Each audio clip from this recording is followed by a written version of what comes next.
Good morning, and we are live. How's everybody doing this morning? Hello. Fantastic. We're here on Facebook with the Volusia Hispanic Chamber of Commerce, an incredible panel of people. And we're here to present our business partner, Hector de Jesus, with the Jesus Law Firm. All right, but before we start, we have Pat Nauer, who has really good information to share. Good morning, Pat. How you doing? I'm wonderful. How are you this morning, Lourdes? Good, very good. Yes. Today we have the PPP Information Center sessions.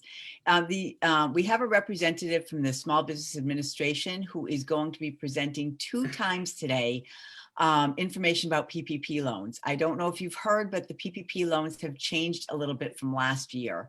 There's some new criteria. So she's going to be actually talking about that. At 11 o'clock this morning, the presentation will be done in English. At 2 o'clock this afternoon, it'll be done in Spanish. If you would like to attend, please go on the Volusia Hispanic Chamber's website, which is volusiachamber.org, and scroll all the way down to the bottom of the first page and sign up for it. And I'll send you the link to be able to attend. Perfect. Yes. Thank you so much for all that information. And please don't forget to go into www.volusiachamber.org to register. We still have time. Very important information. I was talking to Anna, who is graciously doing this training. It's completely free. And she explained that a lot of people don't know how to do the procedure, how to fill out the application, what information needs to be into the application. Can you apply for the second time or for the very first time? All these questions and answers will be there at the training. So it is very important for you to attend, because you might think that you don't qualify, but you might qualify. So it's very important to be able to be there. Okay, so we are hoping to see all of you there, even if you want just information, because you might know a business owner who's struggling. We are here to help the community. So think about that. A friend who has a business, he doesn't know if he qualified.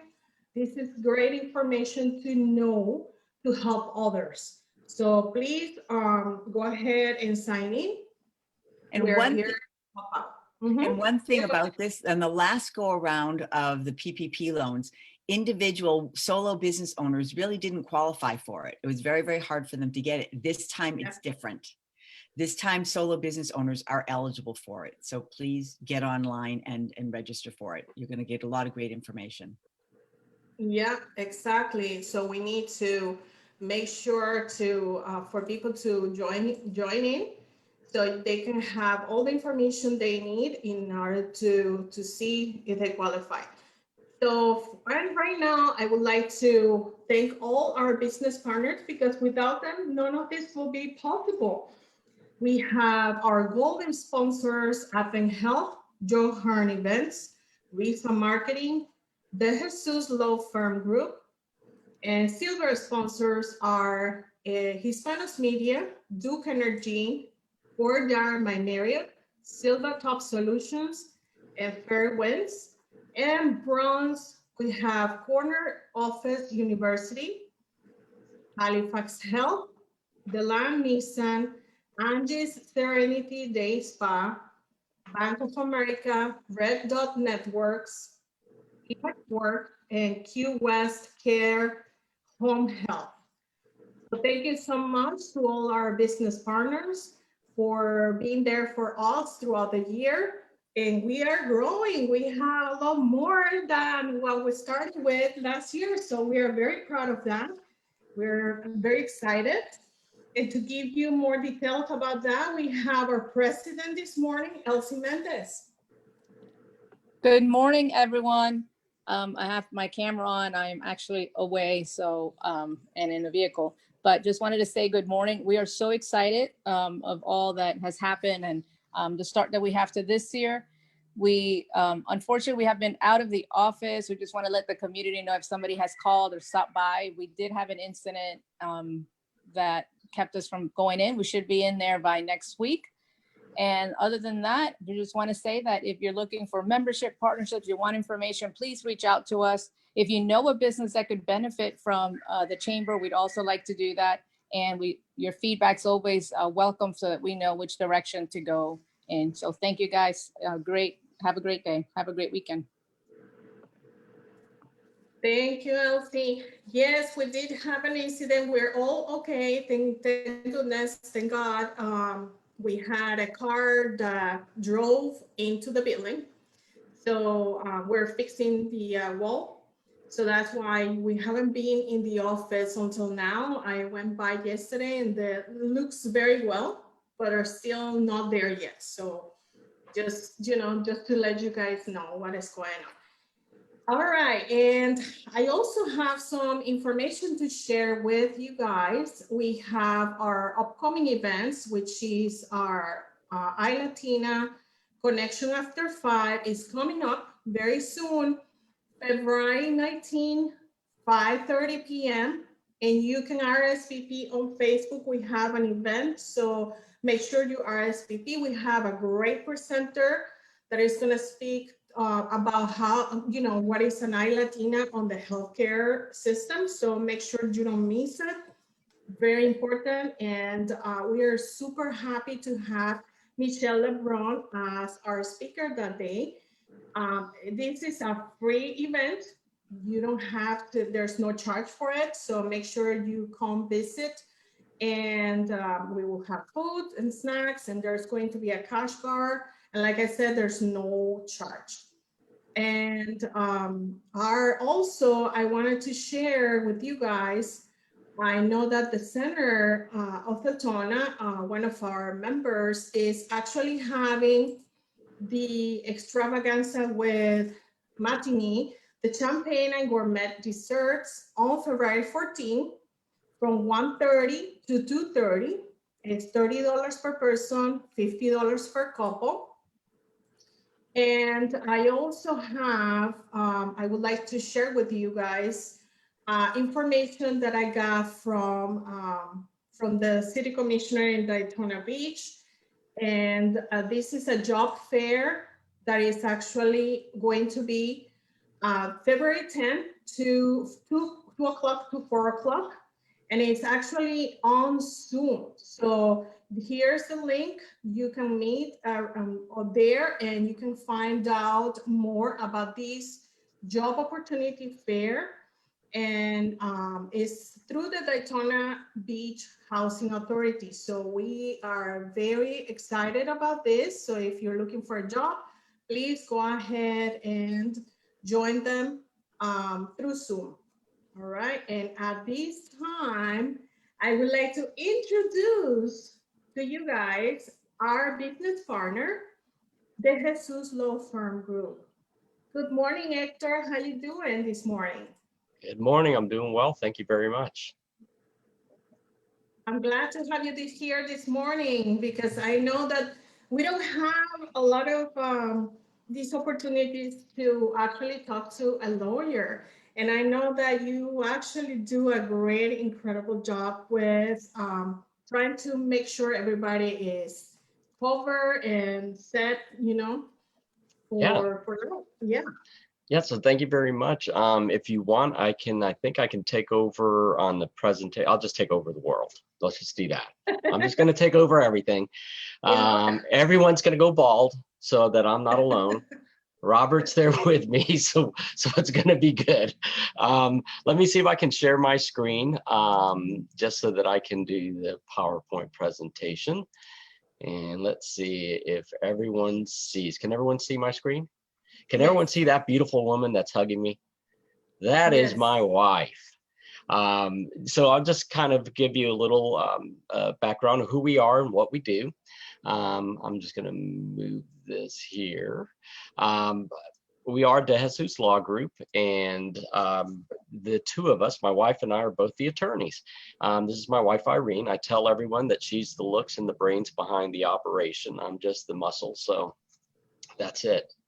But we actually both started our careers out as nurses. We were ER and trauma nurses, and that's how we started out our life together. And then I went to law school when I was in my 30s, and then she followed.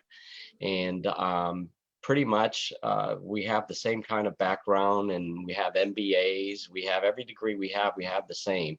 And I think it's just very, I don't know if it's competitive or what, but she always does it better. So there's that. I actually wanted to live vicariously through her because she's got a photographic memory. So when I went to law school, I was like, you've got to go, because I just have to live through you. But she's great. And our primary focus, so who we are is we are basically a boutique law firm. And what does that mean? That means that we really kind of specialize in one area.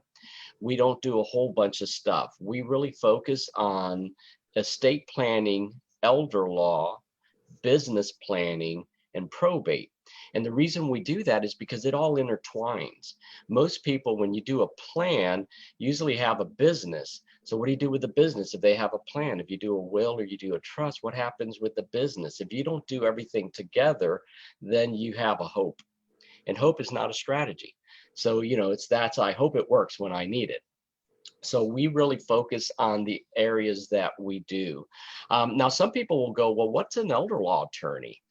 An elder law attorney is an estate planning attorney that has special training and specializes in cases for elder law with Medicaid planning and so on. So I tell people, have you ever gone to an internal medicine doctor? An internist can treat your heart attack, can treat your heart condition and all, but a cardiologist is an internal medicine doctor that specializes in the heart. So that's kind of the same thing with elder.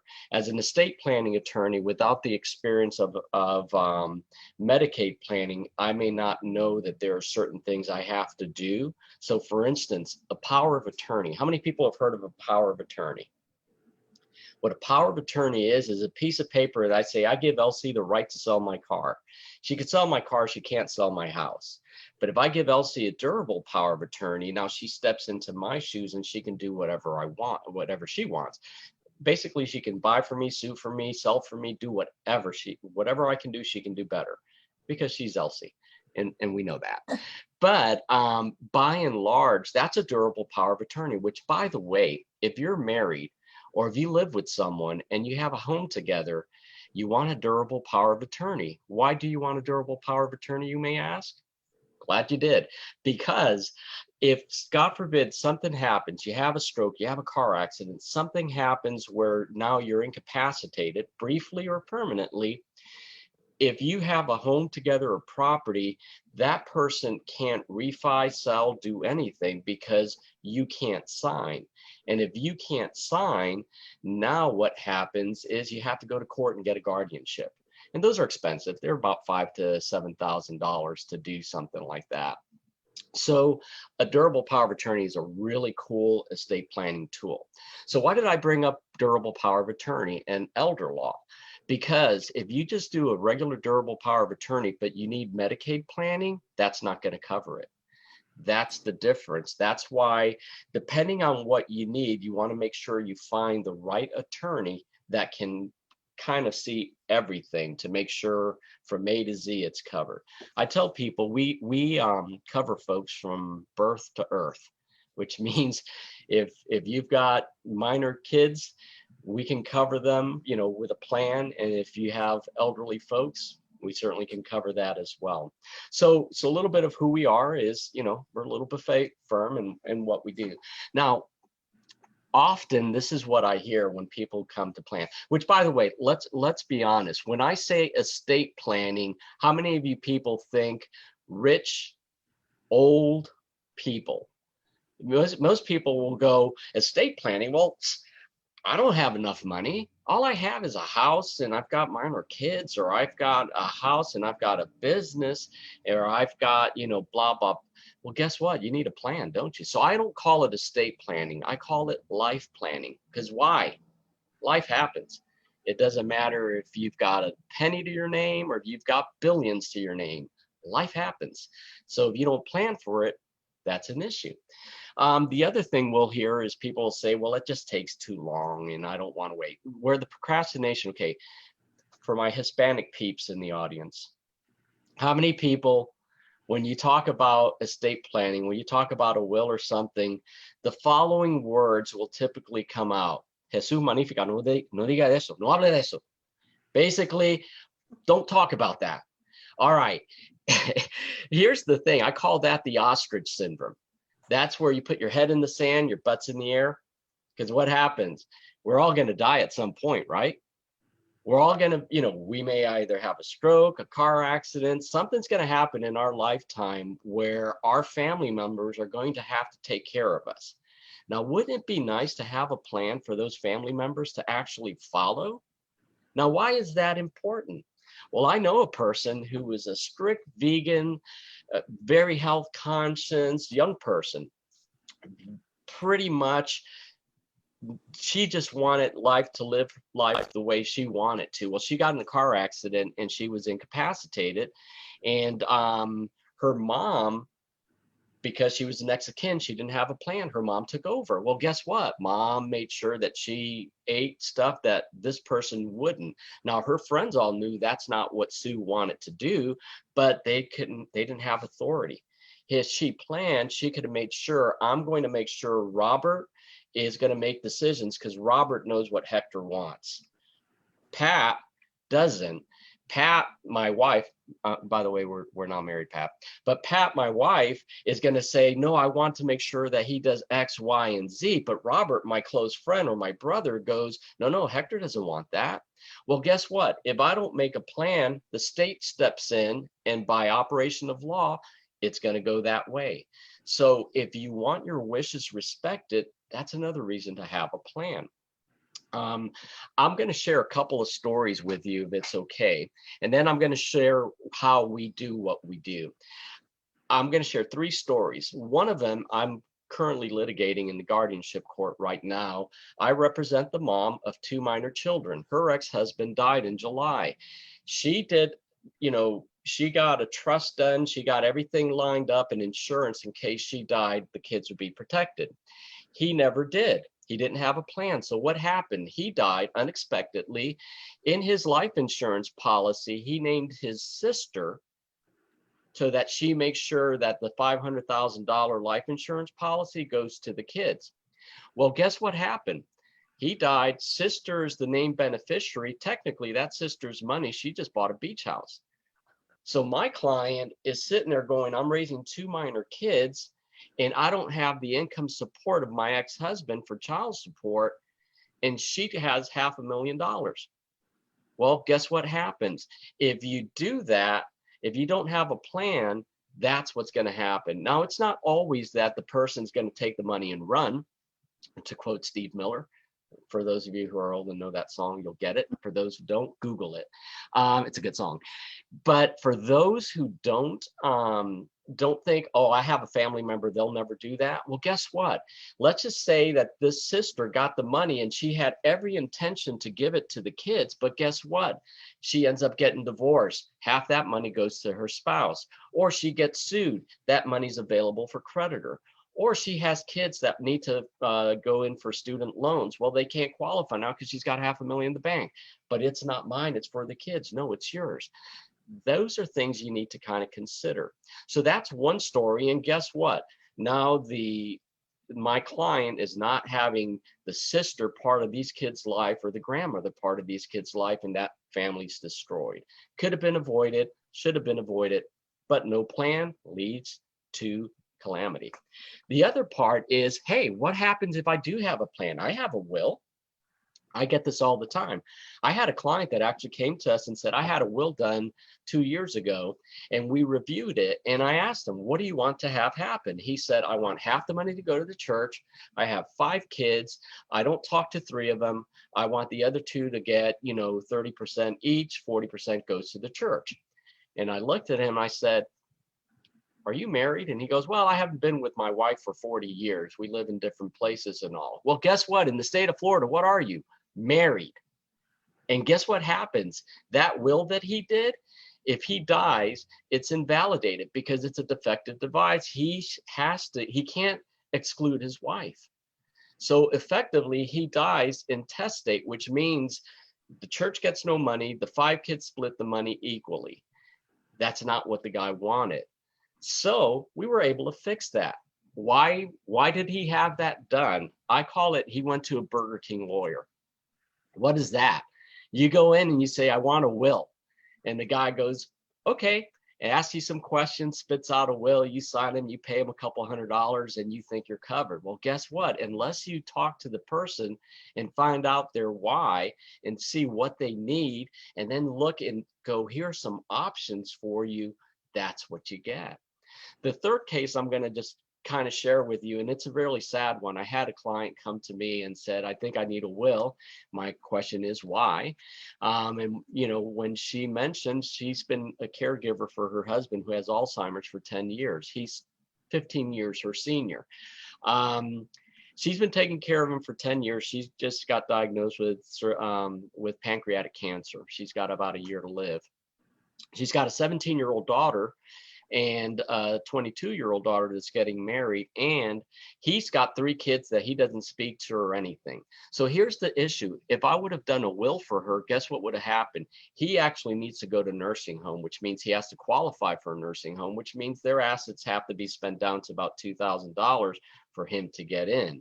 And there's, spousal support and all that. But by and large, there would have to be a lot of things put in place. If we do a will for her, if we did a will for her, guess what would happen? She would die. He would be in a nursing home if we qualified him. But when she died, he gets an elective share. He gets kicked out of the nursing home because now he gets no benefits. Nursing homes are about $10,000 a month. There's all of that headache. Is there a way of fixing that? Absolutely. But you have to ask the right questions. You have to make sure you know your options, and then there's a way that a plan could work. So those are just 3 stories that show what no plan looks like, what a bad plan looks like, and when you need to deal with, someone that knows the landscape of elder law. Certainly this person could have gone to any attorney, gotten a will done, but it wouldn't have worked when she needed. So let's talk about business. How many people own their own business? A good chunk of people own their own business. And I tell people, most of them have a broken umbrella. It's going to rain. You have an umbrella. You're sitting there going, I'm going to make it to my car and I'm going to stay nice and dry. It's a broken umbrella because most people do sunbiz.org, which is phenomenal. You need to do that, but they stop there. They don't do all the formation documents. Do you have an operating agreement if you're an LLC, or bylaws if you're a corporation? Do you have minutes? Are you doing your annual minutes? Do you have everything set in place so that if, God forbid, someone sues you, your business, because they trip, fall, or whatever, and they say, I want to go after Marisol's personal assets, are you protected? Because if you're not, they can get that. So as I round this up, and I realized I didn't do anything on my slides, which is okay. You saw my beautiful wife. That's all that matters. And you saw these questions. But by and large, planning is not simple. Most people, first thing I always hear is, oh, it's really simple. I just need everything to go here and everything to go there. And then when you ask people some questions, then you find out, oh, you have property in another state. Oh, you have a business. Oh, you have this. Oh, you have that. It's not simple. It's okay. All you need is to really understand your options. That's the key. So what do we do that I believe is different from other law firms? One, we really kind of approach things as nurses. We think like lawyers, we care like nurses. And what does that mean? Pat's a nurse, she understands. We're trained to be very patient-centric, patient advocates. So we take that, my wife and I, as how are we advocates for our clients? The best thing we can do for clients is sit down. We do a 2-hour meeting, initial meeting.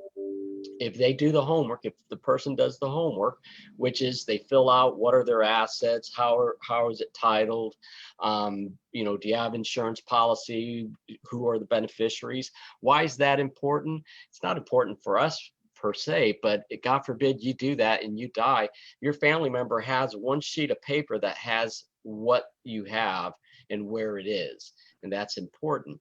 But what we do is then we sit there and say, okay, what's your why? What's your goal? What are you planning for? And when the client says, I want to make sure my wife's taken care of, my kids, blah, blah, blah, now we can sit down and go, okay, let's look at this. This is what you want. This is what you have. Here are your options. You can do nothing, which is no plan. State has a plan for you. It's not that great, but you can do that, or you can do a will. What does a will look like? Or if you don't want to go through probate, which by the way, if you have a will or if you don't have a will, you're going to go through probate. If you don't have anything, then maybe you want to look at a trust, or maybe you do a will and do other things. There are a host of options, and we love to sit down with clients and go, here are your options. Now you pick and choose. The main thing is when they do an appointment with us, it's no obligation to work with us. After that 2-hour meeting, you can sit there and go, you know what? I think I'd like to go, I want to work with an attorney with hair. And you might go and find one. But all I say is when you sit down with that attorney, you need to make sure that you're clear what you need. If you go into a Burger King and just order, you're not going to live very long and happy and healthy. You want to make sure you go in with some knowledge. That way you know your options. So with that, I think I'd like to open it up for any questions, if any, because I can ramble on forever. Yeah, this is incredible. I love all the information you shared with us. And Pat had a question, or actually an input. She's saying, please talk about, if you have your papers in order in another state, should you have Yes. different papers in Florida if you move to Florida? Because we have a lot of people who don't like the snow and they move down to Florida. Yeah. And we also have what is called the snowbirds. Mm-hmm. Should they have 2 different documents because they're living half of the year here and half of the year up north? Those type of questions are very important. No, that's a phenomenal question. And so the rule of thumb is this. Every state has reciprocity. So if, let's say, you lived in Maine and you had a will done in Maine, as long as the will was done in Maine in the manner that it needed to be done in Maine, which means 2 witnesses, notarized, all that kind of stuff. If it comports, if it meets Maine standards, Florida will honor it. But I tell folks, if your intent is now to live here and you've been here for a while, you need to update it to Florida's, because if you don't, you run the risk of, I bought property, I've done this, I've done that. You have to think of it this way.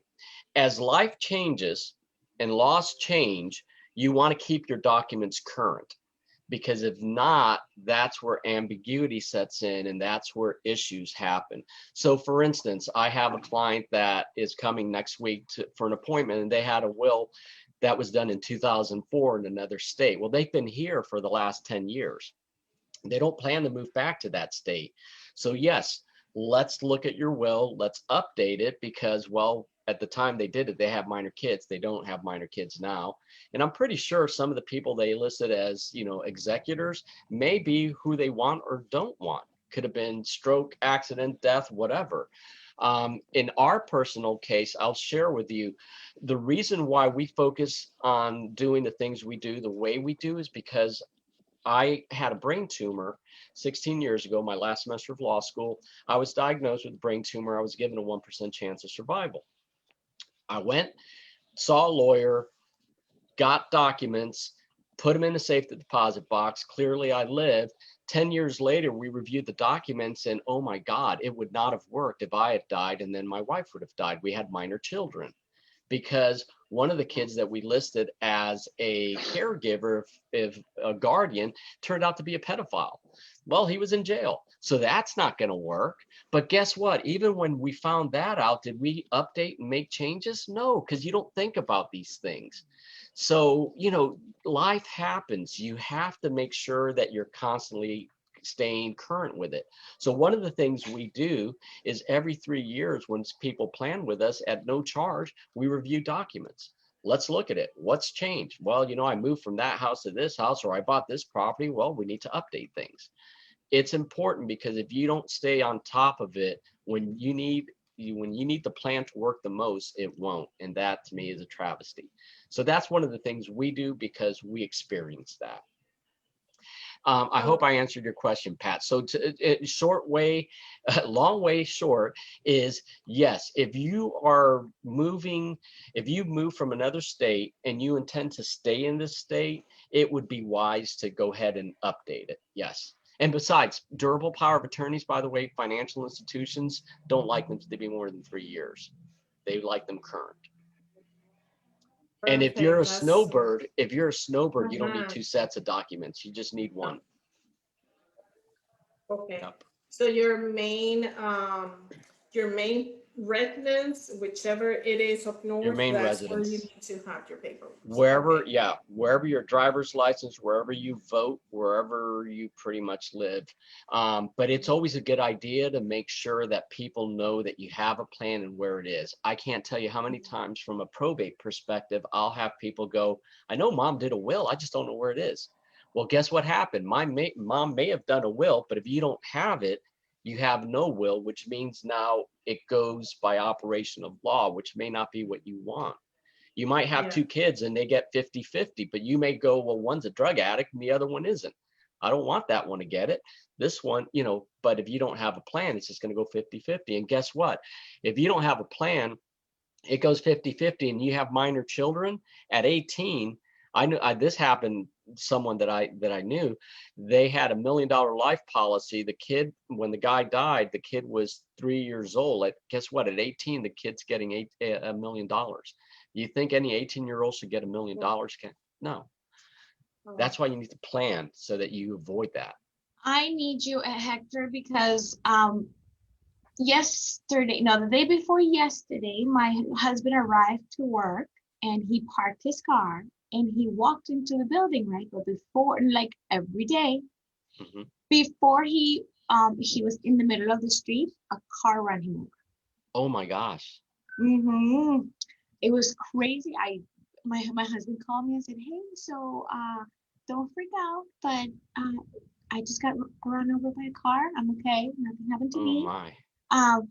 But all I could think is, oh my God, Hector told me to plan and I didn't plan and I can't, like, thank God nothing happened to my husband, but you know, like, you never know. Yeah. It was so simple. He went to work, he parked, and he walked in his building. Of course he has bruises and he has, you know, he has pain, but you know, it's all controlled now. But it could have been like really bad, like one more step and you know, this would have been a different story.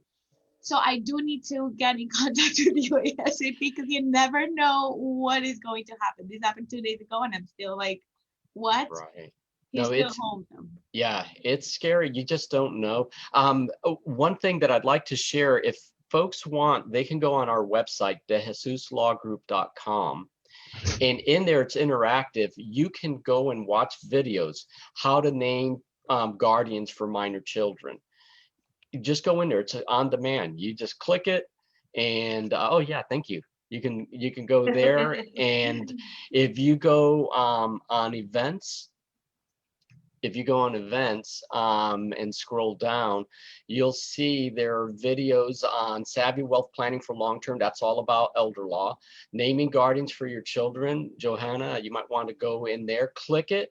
You just put your name and your email, and then you click watch now, and it's about an hour, that one, but you can watch it at your own leisure. It'll walk you through what to do, how you need to do. These tools are there. There's a bunch of blogs and educational stuff on our website. Feel free to go in there. Perfect. And how, you know, like, how often do you have to revise your documents based on your, you know, your experience? What would you say? I would say if you're older, like when we do elder law clients, we review them every year.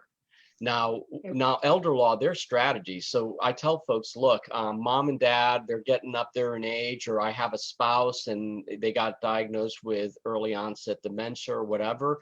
Start planning now. There are tools that we can use to protect the assets so that when you have to qualify for Medicaid, because Medicaid looks back 5 years. So that there's a way that when you do have to qualify, which by the way, we help them qualify, we help them apply, and then we help them if they get denied, we do a fair hearing, we go to court.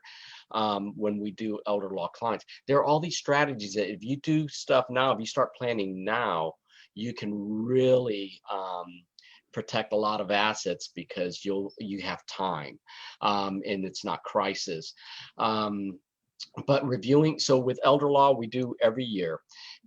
With our regular clients, younger, every 3 years is good to kind of look and see. But I tell folks, everything we do is on a flat fee. So what you pay is what you pay. You call me 10 times, 100 times, that's it.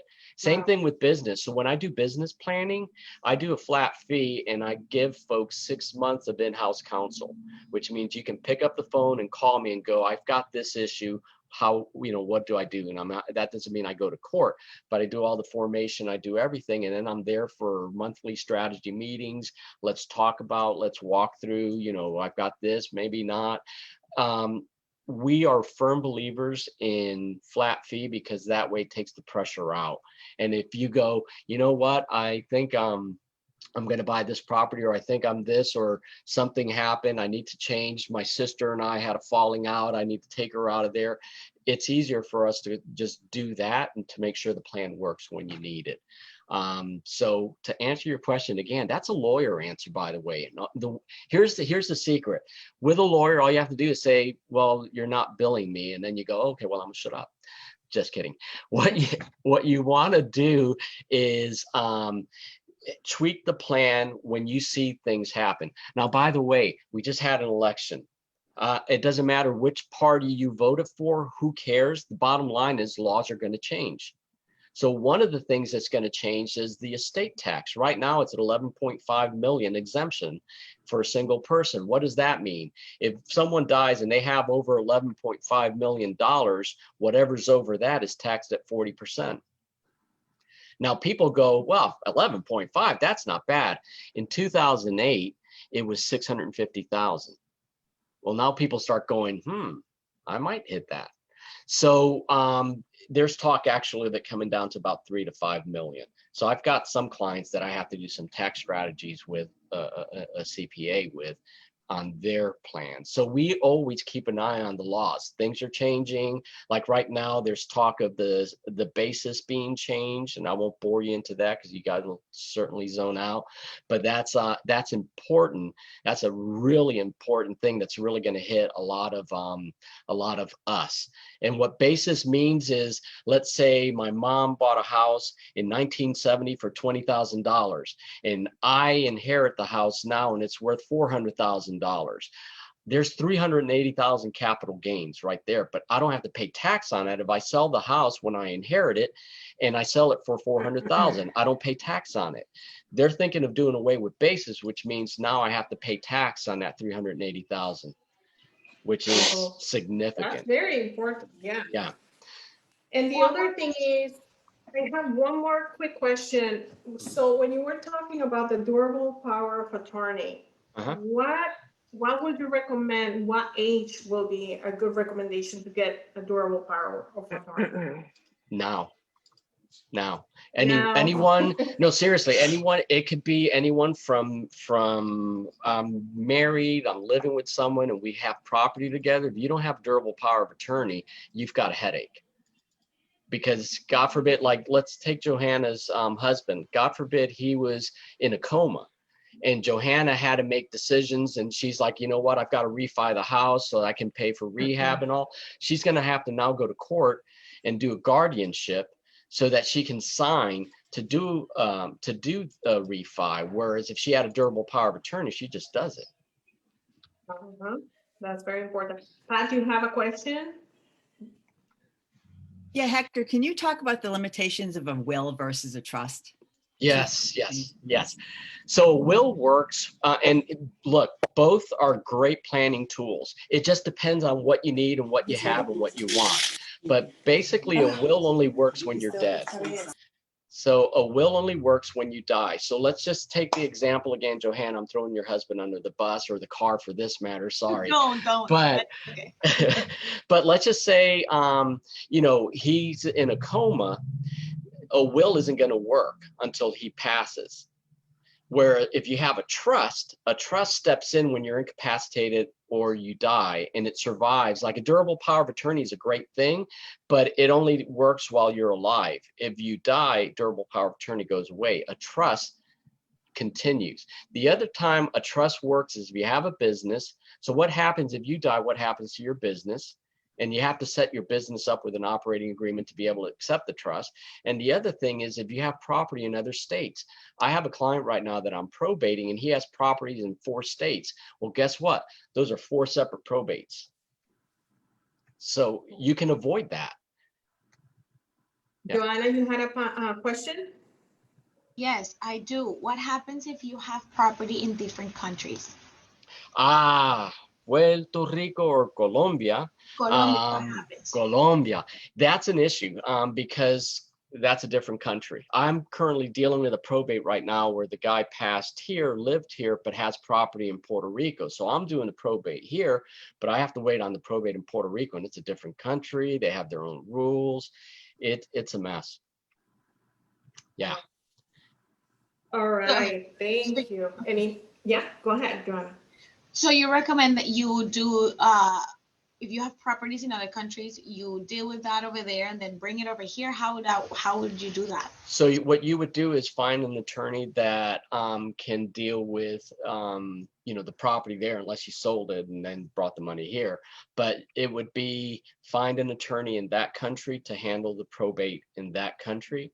Like Puerto Rico, I'm from Puerto Rico. Puerto Rico has different rules than the United States and Florida specifically, where their inheritance is you have kids, family, blah, it goes this way, where, to me, it's a little crazy, but I can't do anything about their laws. They have to do their stuff, and then I can do my stuff in this country. So yeah, you just have to find an attorney in that area. Got it. Thank you. Yep. Wow, thank you, Hector. That was incredible. I really enjoyed this presentation. It's so much information, and I have my homework to do. At least myself, and I'm sure everybody feels the same way, right? Yeah. You have to have your paperwork in order. So I do enjoy this morning presentation because I know everybody's thinking the same way. So thank you so much, Hector. And I appreciate it. Thank you. We're super proud to have you in the chamber because you're a great asset to many people in the community. Thank you. Well, thank you. All right, and one more time, remember 11 o'clock, we have the PPP loan presentation, and 11 o'clock is in English, 2 o'clock is in Spanish. If you want to join us, please go ahead and visit our website, www.volusiachamber.org. And it is very easy to actually join. You go to Volusia Chamber, and the first page comes out. You are actually in there. Go down, scroll down, right there.